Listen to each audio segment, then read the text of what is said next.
Hello students, आज हम लोग क्लास 6 साइंस चैप्टर 4 का हिंदी समरी पढ़ेंगे।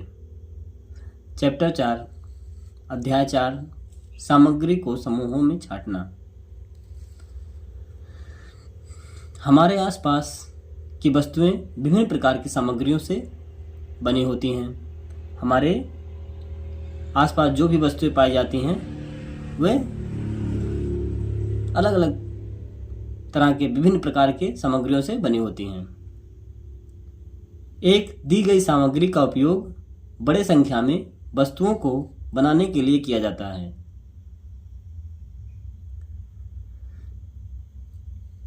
यह भी संभव है कि कोई वस्तु एक ही सामग्री या कई अलग अलग प्रकार की सामग्रियों से बनी हो। ये भी हो सकता है कि कोई एक सामग्री किसी एक सामग्री से बनी हो, एक ही वस्तु से बनी हो, या कोई सामग्री बहुत सी अलग अलग प्रकार की सामग्रियों से मिलकर बनी हो। विभिन्न प्रकार की सामग्रियों के अलग अलग गुण होते हैं। अलग अलग प्रकार की सामग्री का अलग अलग गुण होता है। कुछ सामग्री दिखने में चमकदार होते हैं, कुछ देखने में शाइनी होते चमकदार होते हैं, जबकि कुछ नहीं चमकदार होते हैं। कुछ खुरदुरे कुछ चिकने, कुछ खुरदुरे होते हैं और कुछ चिकने भी होते हैं। इसी तरह कुछ पदार्थ कठोर होते हैं जबकि कुछ अन्य नरम होते हैं। कुछ पदार्थ पानी में घुलनशील होते हैं जबकि कुछ अन्य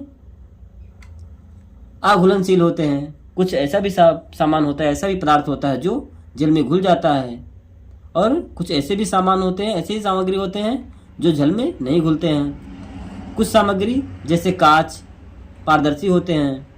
कांच पारदर्शी होता है, देखो कांच में देखेंगे तो आर पार दिखाई देता है, यानी कांच कैसा है, पारदर्शी है। और कुछ अन्य जैसे लकड़ी और धातु अपारदर्शी होते हैं। लकड़ी और धातु कैसे होते हैं, अपारदर्शी होते हैं, क्योंकि लकड़ी या धातु से आर पार नहीं में दिखाई देता है, ये अपारदर्शी होते हैं। कुछ सामग्री पारभासी होते हैं। सामग्रियों को उनके गुणों में समानता और अंतर के आधार पर एक साथ समूहीकृत किया जाता है। जो भी सामग्री है उनके गुण और समानता के आधार पर उन्हें उनमें अंतर करके समूहीकृत किया जाता है। सुविधा के लिए और उनके गुणों का अध्ययन करने के लिए चीजों को एक साथ समूहीकृत किया जाता है। किसी सामग्री का अध्ययन करने के लिए तो कैसे उनके गुण का अध्ययन करते हैं। गुण का अध्ययन करके उनके सुविधा के लिए समूह में इकट्ठा करते हैं, समूहीकृत करते हैं।